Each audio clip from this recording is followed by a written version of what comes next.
Welcome to She Speaks with Yana Me podcast, presented by She3, offering relatable, healing, and authentic content. In today's episode 101, we will talk about the struggles of being a mom. I'm your host, and you are listening to She Speaks with Yana Me. Throughout this series, I will be covering a wide range of topics, such as toxic relationships, communication, maintaining relationships with other women, healthy mother-daughter relationships, dating, trauma, boundaries, and many other topics as it relates to and affects the mother-daughter relationship.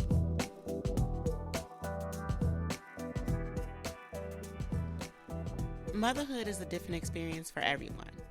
Movies and TV shows gives a glamorization, the impression and expectation that being a mother is awesome, amazing, little to no stress and frustration, that there is so much satisfaction and gratification you get from being a mom.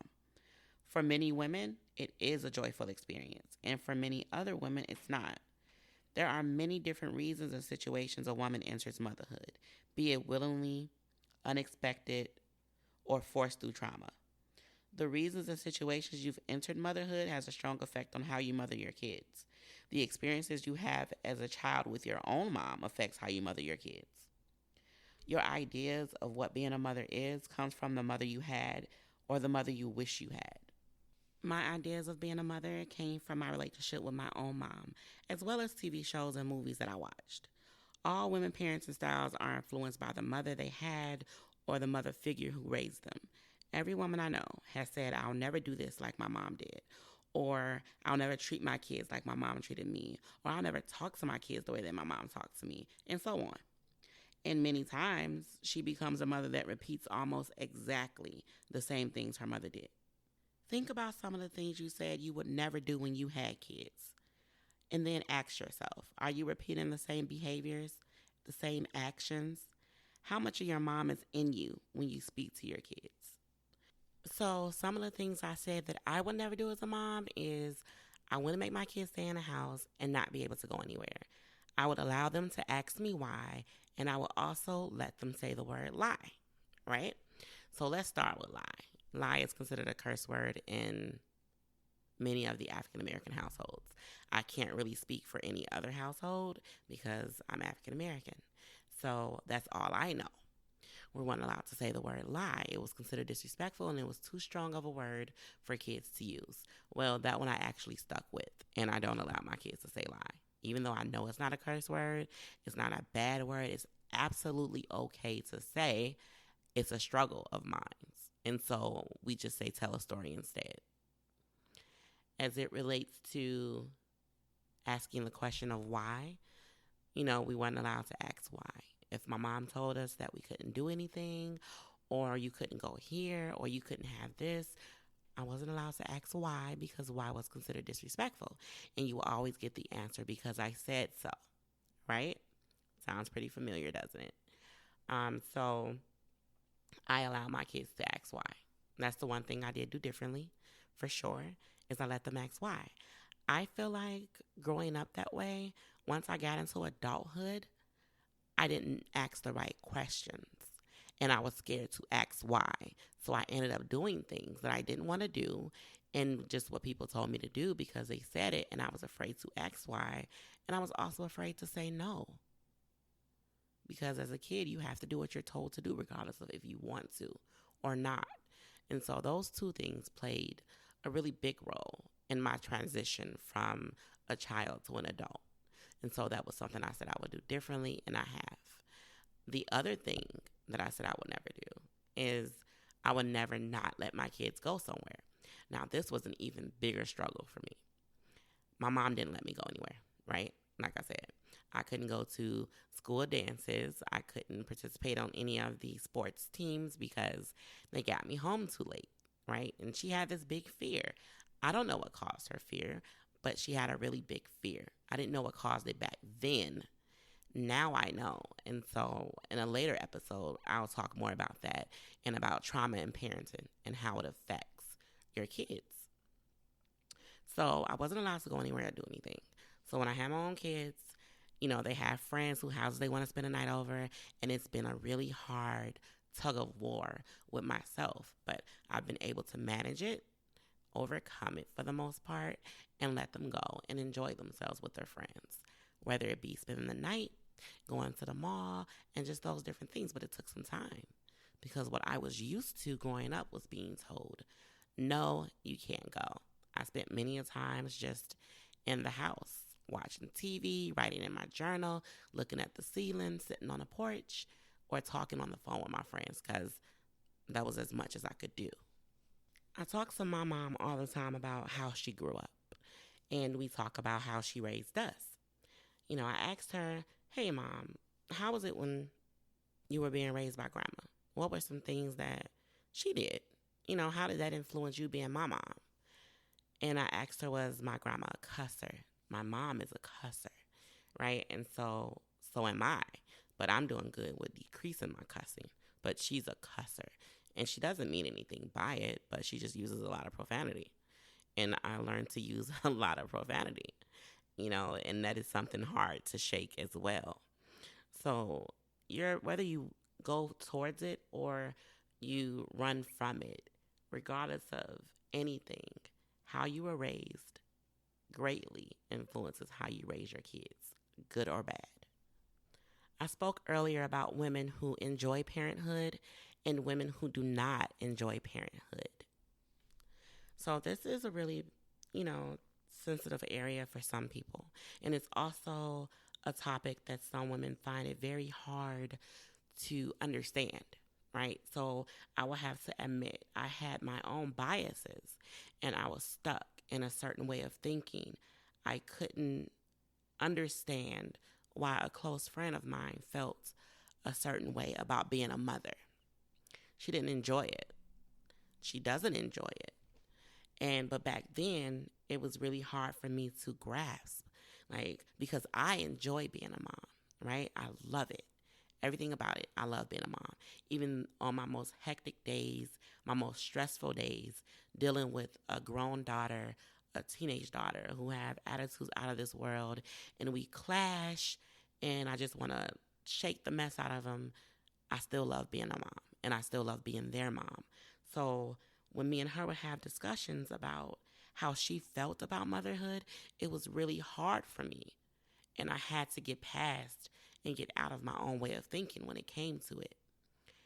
Everyone is different, and everyone's experience with being a mom is not the same. And me and her talked. She became a mother at 18 years old. And she told me, my son was born and the path I had planned for myself completely changed. The overwhelming feeling of your decisions affecting another person's existence consumed me. I have 6 living children and 1 angel baby. I am the birth mother to a child given up for adoption. Being a mother to me is all sacrifice. It's not satisfying or enjoyable. My kids have been lessons for my life.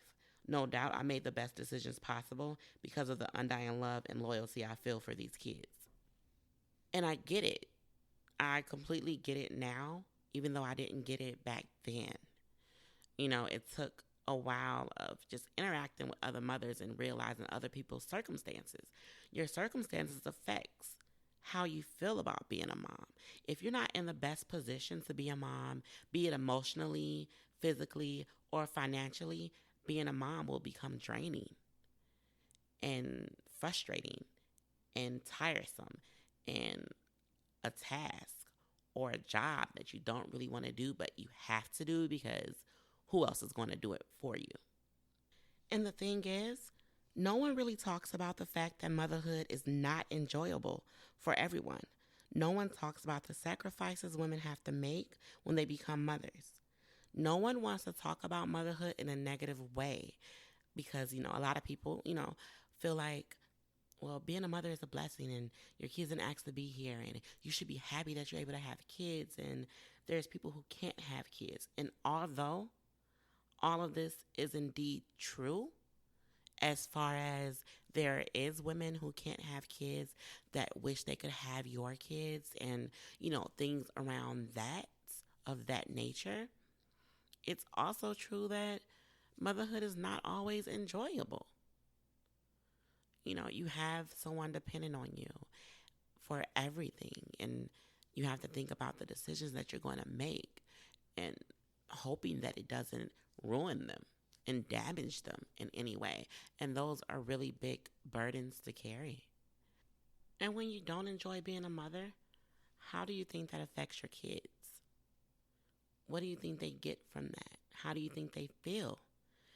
When we're not enjoying something, no matter what type of face, front we try to put forth, your kids can still feel how you feel. They can feel unwanted. They can feel like they are a burden. They can feel like she just never wants to be bothered with me. Do I irritate her that much? And if your child experiences any of these feelings, it can affect their relationship with you. It can affect how they communicate with you. If they choose to talk to you, tell you what's going on in their life, or become distant and keep everything in because, well, does she really want to know? Does she really feel like being bothered? Should I even waste my time? We never know how our communication of something, or whether it be with verbal or body language, affects what someone else wants to say to us. When it comes down to being a mom, it comes down to being aware of the things that you say, aware of the things that you do, aware of how your actions affect your kids and affect your relationship with your kids. Sometimes it's not okay to do and say certain things just because we're the parents and we feel like we're old and deserve a certain amount of respect, which is true. But it doesn't give us the pass to do and say things that will damage our kids or damage our relationships with our kids. It's a fine line, but it's one that we need to be aware of, and one that we need to be practicing daily to make sure that we're not messing up. I know you're thinking, Yana, you say that like it's easy. Like it's an easy task to do, and it's not. And I get it. I know that it's not. It's a continuous process that we grow and learn through. But awareness is key. If you want to get better at things, if you want to do the right thing, if you want to prevent damage and anything like that, you have to be aware of what you're doing and how you're doing it. So one of the main things I want you to take away from the introduction episode today is awareness.